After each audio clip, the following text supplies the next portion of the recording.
በስመ አብ ወወልድ ወመንፈስ ቅዱስ አሐዱ አምላክ።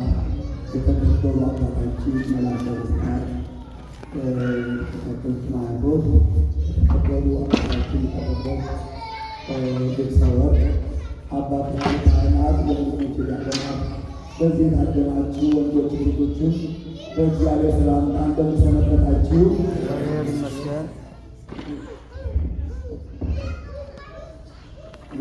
እንደምን አደራችሁ? እንደምን አረፈዳችሁ?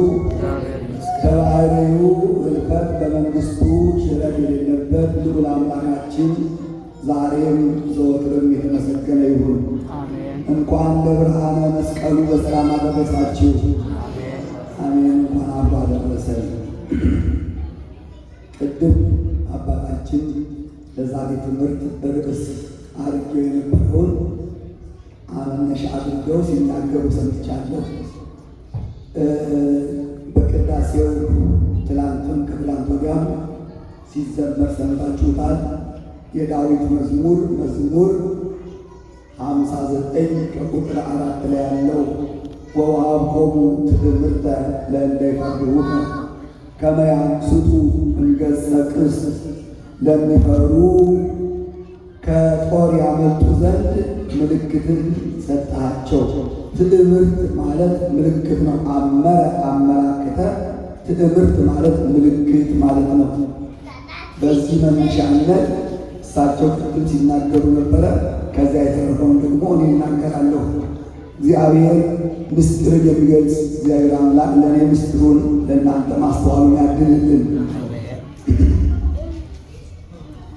ለሚያምኑ እንደ ሕጉ ለትእዛዙ ለተገዙ እግዚአብሔርን ለሚፈሩ ሰዎች እግዚአብሔር ምልክትን ሰጠ ብሎ ቅዱስ ዳዊት በዘመኑ የተደረገውን ወደፊት ሊደረግ የሚያስበውን የሚሆነውን በትንቢት መነጽር ሰም ለበስ አድርጎ ቅዱስ ዳዊት ተናግሮታል።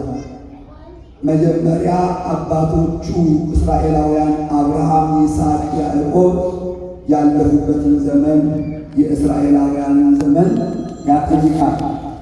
በዚህ በኦሪት ዘጸአት ምዕራፍ 13 ላይ የምልክቱን አይነት ገልጾታል።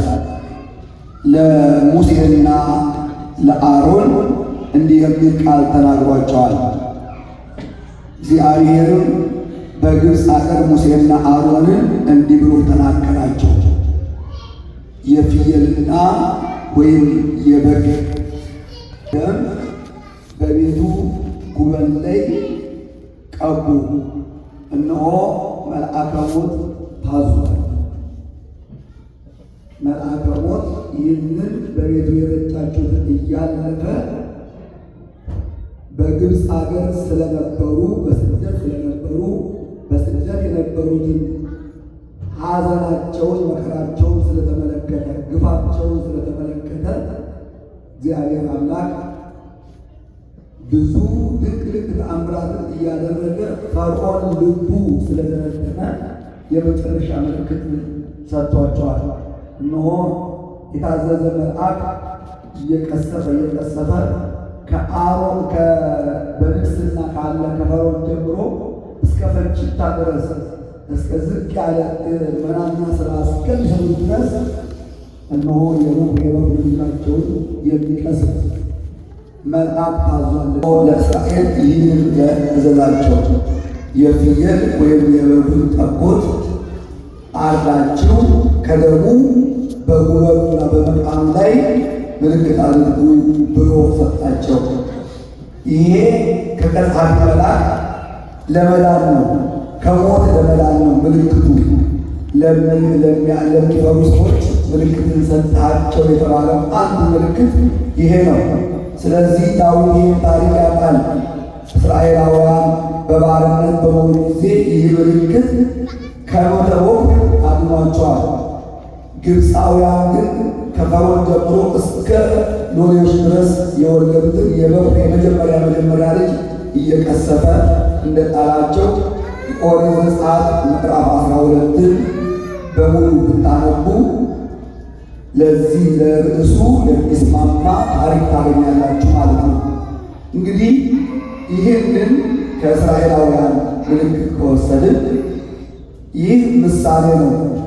የበጉ ደም ዛሬ ያነጻን ሁሉ ኃጣውኢነ ከደሙ በመስቀል የተሰቀለው በደሙ ያነጻናል፣ ከኃጢአት ያነጻናል። ክርስቶስ የበግ ልጅን የሚፈጽም መልአክ የተባለ ጠላት ዲያብሎስ ነው። ዛሬ ፍጽመነ ንደቅ ነግአ ነቂአነ እምንዋ በከመይቤሉ አዕማደ ሰላም የሰላም ሰዎች እንደተናገሩ በጧት ተነስተን ፍጽመነ ንደቅ ፊታችንን እናማት። አዎ የሰላም ሰዎች ሰላምን ለማግኘት ይህንን አድርገው የዚህን ዓለም ውጣ ውረድ ድል አድርገዋል። ሰማዕታት፣ ጻድቃን ሰማዕታት ይህንን ዓለም የዚህን ዓለም ጣዕም ንቀው ፈተናውን አልፈው በነገሥታት ፊት ሲቆሙ የክርስቶስን መስቀል ትምክህት አድርገው ቆመው በረከት አግኝተዋል። ስለዚህ እኛ ይህንን በጎላ በተረዳ ነገር ከመስከረም 16 አንስተን እስከ መስከረም 25 ለ10 ቀናት የመስቀሉን ነገር እናከብራለን። ይህ ብቻ አይደለም።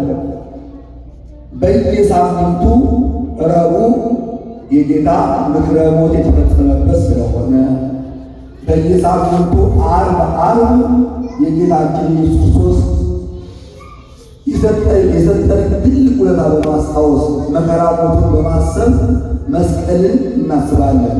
እንዲሁም ደግሞ እንደ ቅዱስ ያሬድ ድርሰት በዕለተ ቀዳሚት ቅንዋት ይባል። አባቶቻችን የማርያም ሰዎች ቅንዋት ይላሉ። መቸንከሩን መሰቀሉን ምክንያት በማድረግ በሳምንት ውስጥ 3 ቀን እናስባለን። ያ ብቻ አይደለም። በሰዓት ውስጥ ደግሞ በየዕለቱ ከ6 ሰዓት እስከ 9 ሰዓት የክርስቶስን መከራ እናስባለን ማለት ነው። ይህ በሳምንት ነው። በወራት ውስጥ ደግሞ ወር በባተ በ10ኛው ቀን መስቀለ ኢየሱስ መስቀለ ክርስቶስ ብለን እናከብራለን። እንደገና ደግሞ ወር በገባ በ27ኛው ቀን መድኃኔ ዓለም ብለን እናከብራለን። ይህንን ፈርተን ለትእዛዙ ለተገዛን ሰዎች እግዚአብሔር የሰጠን ምልክት መስቀል ነው። ለምን መስቀልን ሰጠን ብለን ስንመለከት ከሰይጣን ፍላጻ ከሰይጣን ቀስት ሰይጣን ከሚወረውረው መከራ እንድንድን ነው። ሰይጣን ፊት ለፊት ፍላጻን አይወረውርም። ሰም ለበስ እያደረገ በሰዎች እያደረ ክፉን ሀሳብ ውስጥ እያደረገ በጎ ሰርተን እንዳንጸድቅ እንዳንከብርበት በሰዎች አድሮ ሰይጣን ፍላጻውን ይወረውራል። ለዚህ ነው ሁልጊዜ ተነስተን እንድናማትብ የተደረገው። ሌላው ደግሞ ሁልጊዜ በአንገታችን ከትበነው እንይዛለን። በልብሳችን በቤታችን መስቀሉ ምልክት አለ። አንዳንድ ዛሬ ዘመናችን ክፉ ዘመን ሆኖ ነው እንጂ ማፈር በሃይማኖት እያፈር ነው እንጂ ቅድም ሲነበብ በማርቆስ ወንጌል ምዕራፍ 8 ከቁጥር 27 ጀምሮ ሲነበብ ሰምታችሁ ከሆነ በሰው ፊት የሚመሰክርልኝን እኔ በሰማያዊ አባቴ እመሰክርለታለሁ። እኛ አሁን መስቀል ቤተክርስቲያናችን ስንመለከት ከላይ መስቀል ነው ያለው። ካህናቱ ስትመለከቱ መስቀል ይዘን ነው። እናንተም ደግሞ ስታማትሙ መስቀል ሰርታችሁ ነው። እኛ ራሳችን መስቀል ነው። እጃችሁን ትዘረጉት ምንድን ነው የሚያሳየን? መስቀል ነው። አያችሁ። ስለዚህ በእግዚአብሔር ፊት ዛሬ ማዕተባችንን እያወጣን ክርስትናችን እንዳይታወቅ በልብ ነው እንጂ ምን ያደርጋል? በውስጣዊ ልብ ነው እንጂ ፊት ለፊት ማድረጉ ምን ያደርጋል እየተባለ ዛሬ ሰው ያፍርበት ጀመረ። ሌሎቹ ግን እኔ አንድ በሰሜን ለአንድ አገልግሎት ሲወጣ በሀገራችን በሰሜኑ በኩል ርቦን መኪና ተበላሽቶብን ርቦን የምንበላበት ሰዓት ተላልፎብናልና እንደ በዚህ አካባቢ ውስጥ የክርስቲያን ቤት ልፈልግ ብለን ስንሄድ ልጆቹ የሚያስተናግዱት መስቀል ተነቅሰዋል። አንገታቸውን መስቀል ነው። ዝም ብለን ገባ የክርስቲያን ቤት መስሎት ስንገባ አይ እዚህ ለእናንተ የሚሆን ምግብ የለም። አካባቢው እንኳን አማኞች ሳይሆኑ አንገታቸውን መስቀል አድርገዋል። በሰሜኑ ሀገራችን ክፍል ይህንን በአይኔ አይቻለሁ እና ወገኖቼ ምንድን ነው ዛሬ ዘመናችን ግን ወደ ወንዶች ወደ ቤተክርስቲያን ስንመጣ አመሳሰል እንደዚህ የምንለብሰው ትምህርተ መስቀል በትምህርተ መስቀል የምንለብሰው ክርስቶስ ነው የምንሰብከው። እስኪ አንድ ምሳሌ ልንገራችሁ። ሴቶች እህቶቻችን አንድ ነጠላቸውን ዘቅዝቀው ለብሰው የሆነ ጉዞ ሲያደርጉ ምንድን ነው የምትሉት? ዛሬ ለቅሶ አለ ወደ ለቅሶ ቤት ደርሰን እንጣ ብለው እንደሚሄዱ ይታወቃል። ለሰርግ ቀን ጥበባቸውን ለብሰው የክት ልብሳቸውን አወጡ ሲሉ ሰርግ አለ ይባላል። እናንተሳ መስቀላችሁን አማትንትና አድርጋችሁ ስትሉ ዛሬ ገብርኤል በዓል ነው፣ ዛሬ ቅዱስ ሚካኤል በዓል ነው፣ ዛሬ የኪዳን ሰዓት ምንድን ነው? አሁን በዚህ ሰዓት ህዝበ ክርስቲያን እንደዚህ ለብሶ ሄድ አያችሁ። ምንድን ነው የሚመሰክረው? ሃይማኖትን ነው የሚመሰክረው። ስለዚህ ዛሬ ምን እናደርጋለን? ከቤተክርስቲያን ስንወጣ እንትናችን እንዳይታወቀው ትፋገር ዘናት እንሄዳለን። ነገር ግን እነ ቅዱስ ጳውሎስ እነ ቅዱስ ጴጥሮስ የተሰጣቸው ጸጋ ከውስጣቸው የልብሳቸው ከልብሳቸው የጥላቸው ጥላቸው ይፈውስ ነበረ። ምልክት ነው ይሄ የክርስትና ምልክት። አሁንም እንደዚሁ አይቻለው።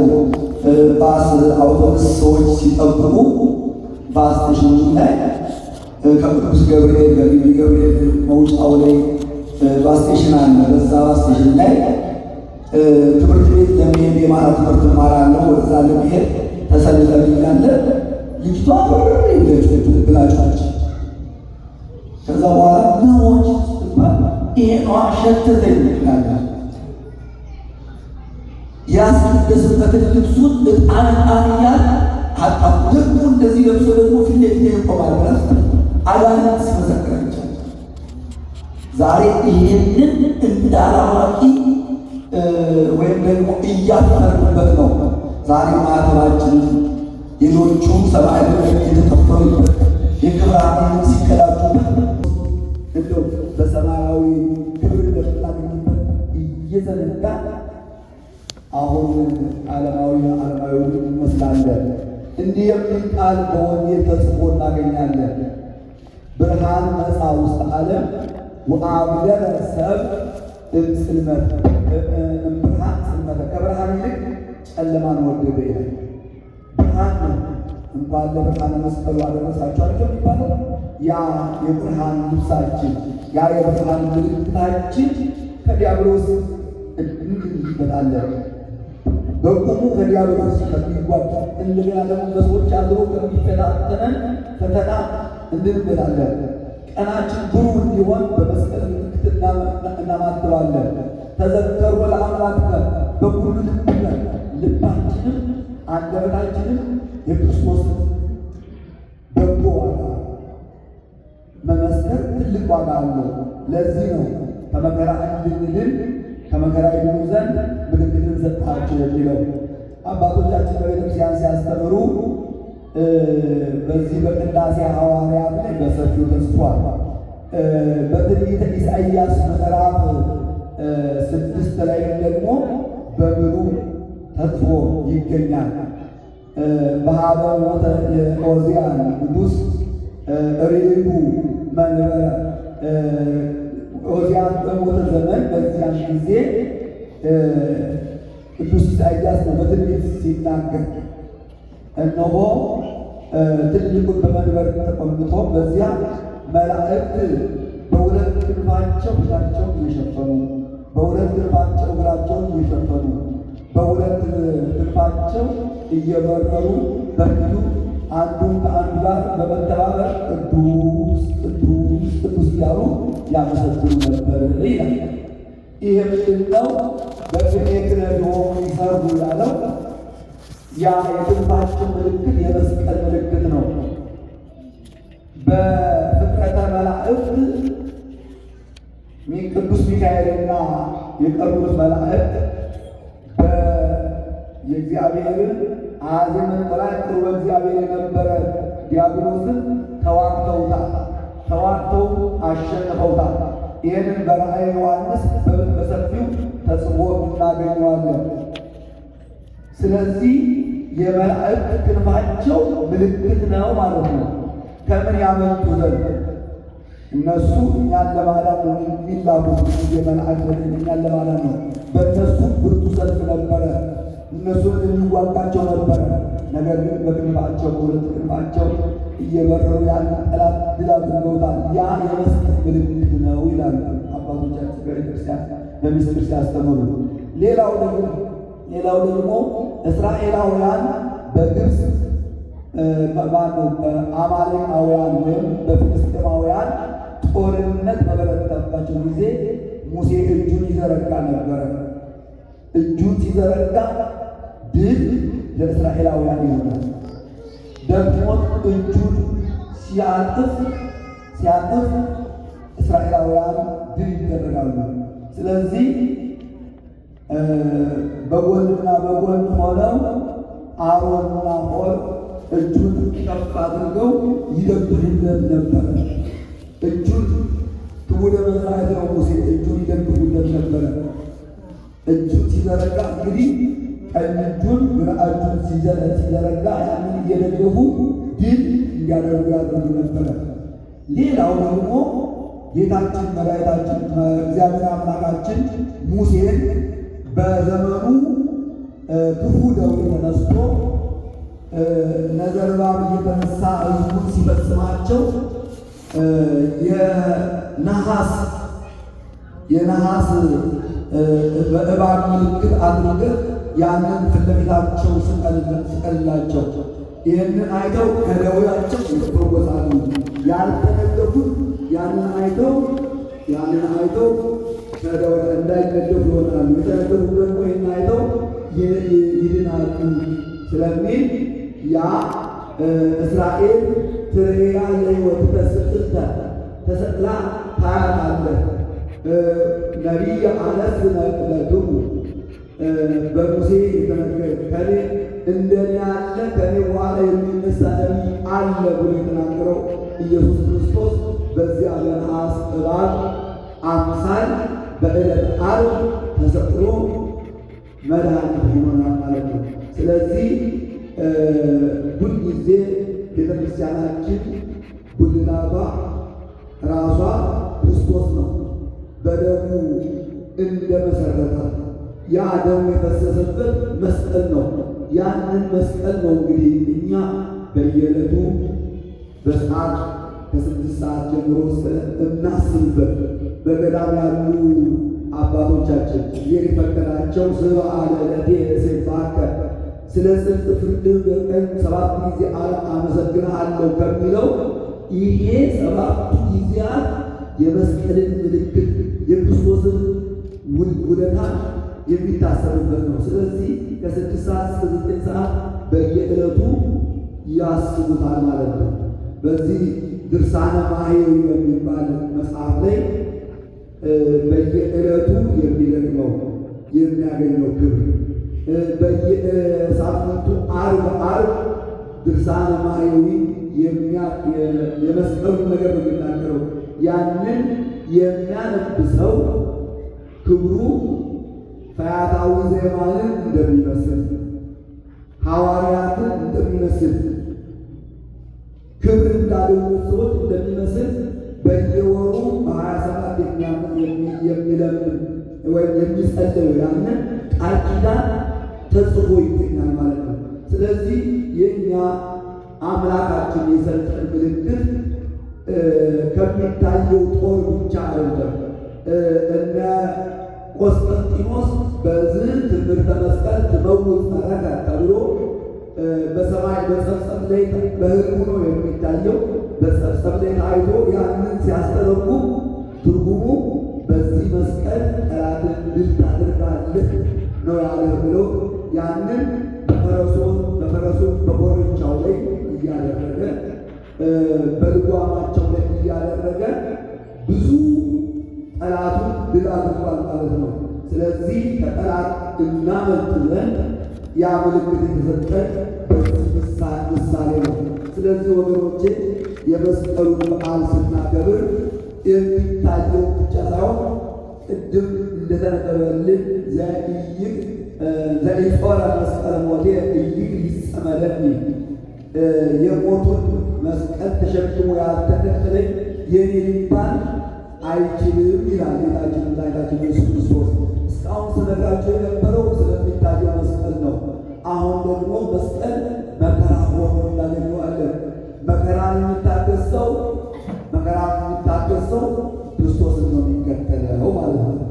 ስለዚህ ክርስቶስ የእኛን መከራ እንደተሸከመ እኛም ደግሞ እንቅልፍ ትቶ በጠዋት እንደ መግደላዊት ማርያም ወደ ቤተ መቅደስ መምጣት መስቀል ነው። በዚህ ሰዓት ከሰኞ እስከ ቅዳሜ ከሰኞ እስከ ዓርብ ስራችሁን ስትሰሩ ቆይታችሁ አሁን ልብስ የሚታጠብበት ሰዓት ነው። የምለብሰው አሁን እረፍት ነው። ሰሞኑን ቢዚ ነበርኩኝ፣ ስለዚህ መተኛት አለብኝ ብላችሁ በቤታችሁ መቅረት ትችሉ ነበር። መከራውን ክርስቶስን ትመስሉ ዘንድ ግን ያው ሁሉ አልፋችሁ መጥታችኋል። ይሄ ትንሿ መስቀል ናት። ሌላው ደግሞ ወደ ቤተ መቅደስ ልትመጡ ስትሉ እንቅልፉ ወደ ቤተ መቅደስ ልትመጡ ስትሉ ልጆቻችሁ ወይ በእንቅልፍ ይያዛሉ ወይ በሽታ ወይ በተለያየ ምክንያት ወደ ቤተክርስቲያን የምትሄዱበት ሰዓት ወደ ሌላ ልትሄዱ ለማድረግ ጸላኢ ፍትና ያንን አልፎ መምጣት መከራ መሳተፍ ነው። በክርስቶስ ከመሳተፉ በሕማሙ በመከራው ልትሳተፉ እግዚአብሔር ስለፈቀደላችሁ ነው። አሁን ደግሞ ሌላ መስቀል አለ። ዛሬ በዘመናችን ትልቅ መስቀል ሆኖ ያለ ወንድሙን እየጠላ በወንዝ በጎጥ በሰፈር በመንደር ይሄ ትልቅ ጦር ነው። ይህንን አልፋችሁ አፍቅር ቢጸቀ ከመ ነፍስከ ወዳጅህን ወንድምህን እንደ ራስህ አድርገህ ውደድ የሚለውን ተከተላችሁ ይሄንን በመከራው ክርስቶስን እንዲሁ አለ የወደደን እሱ እንዲሁ ልንዋደድ ይገባል። ይሄንን ካደረግን ክርስቶስን በመከራ ይመሰል ማለት ነው። ዛሬ አንተ ለምንድን ነው የምታደርገን? አንተ ለሱ ምንድን ነው ታደርጋለህ? የሚል መንፈስ ከወንድሞቻችን እህቶቻችን ይመጣል ወደኛ። በዚህ ጊዜ ያንን አልፋችሁ በቃ በአርአያ ሥላሴ የተፈጠረው ሁሉ እኔ ነኝ፣ የኔ ወንድሜም እህቴም እናቴም አባቴም ነው ብለን ይህንን ካደረገ ለሁሉ የምንራራ ከሆነ ከሁሉ ጋር በፍቅር የምንኖር ከሆነ ክርስቶስን በመከራ እናስባለን ማለት ነው። ወንድሞቼ ዛሬ ዓለሙ ሁሉ መከራ ነው። ዓለሙ ሁሉ መከራ ነው። ንግግራቸው እየተያዘ ወደ እስር ቤት የወረዱ ስንቶች አሉ። ስለዚህ ይህንን የመከራ ዘመን ማምለጥ የምንችለው የክርስቶስን መከራ መስቀሉን ስናስብ፣ በቀራንዮ የተከፈለልን ውለታ ስናስብ ክብራችን ብዙ ነው። ስለዚህ ስለ መስቀል ቤተክርስቲያናችን በሰፊው ታስተምራለች። ቅዱስ ያሬድም ብዙ አይነት በየዕለቱ በሚውለው በዓል ቅንዋት እየተባለ በዚህ በመዋሥዕቱ በማኅሌቱ ሥራ በማኅሌቱ አገልግሎት በቅዳሴው ሁልጊዜ ሲቀደስ እነሆ ያ ክርስቶስ በቀራንዮ እንደተሰቀለ ሆኖ ያንን ሁልጊዜ ሰዓቱ ተዘከረን መጋረጃ የሚዘጋበት ሰዓት ታስታውሳላችሁ? ያ ሰዓት ክርስቶስ በተሰቀለ ጊዜ ከ6 ሰዓት እስከ 9 ሰዓት መጨለሙን ያጠይቃል። በዚያ ሰዓት ተዘከረን እግዚኦ አመ ትመስለ መንግሥትከ በከመ ተዘከርኮ ለፈያታዊ ዘየማን ፈያታዊ ዘየማን እንዳሰብከው እኛንም አስበን ተዘከረን እያለች ቤተክርስቲያን በቅዳሴ መስቀሉን ታስባለች። የመስቀሉ ነገር ተነግሮ አያልቅም። ለዚህ ነው ቅዱስ ጳውሎስ ለቆሮንቶስ ሰዎች በጻፈው በመጀመሪያ መልእክቱ በምዕራፍ 1 ላይ ከቁጥር 18 ላይ ወነገረ መስቀሉሰ እበብ ውእቱ በኀበ ጉላን ወበኀቤ ነፍሰ ኃይለ እግዚአብሔር ውእቱ። የመስቀሉ ነገር ለሚጠፉት ሰዎች ሞኝነት ነው፣ ለሰነፎች ሞኝነት ነው። ለእኛ ግን ለምንድነው የእግዚአብሔር ኃይል ነው። ያን የእግዚአብሔር ልትመስለው ይገባል ማለት ነው። ስለ መስቀሉ ብዙ መናገር ይቻላል። እውነቱን ለመናገር